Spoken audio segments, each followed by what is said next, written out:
The kidneys filter waste products from the blood and deposit them in a tissue bag called the bladder. Bacteria can infect the bladder, leading to inflammation and pain if urine accumulates and is not passed out of the body. Yet, many are unaware that there are herbs that help eliminate infections and cleanse the bladder. 1.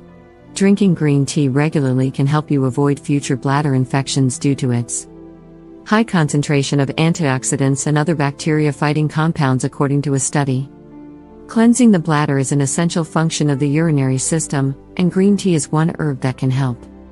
2. The chemical compounds in garlic are responsible for its antibacterial and antifungal properties. These compounds spare no effort in combating harmful molecules, bacteria, and cholesterol effects in the body, including the bladder, which is particularly vulnerable to infection because bacteria can easily escape into the urine and be flushed out. 3. Many individuals have come to appreciate chamomile tea's ability to rid the body of harmful microorganisms. It reduces irritation in the bladder thanks to its chemical ingredients that kill bacteria there, according to studies.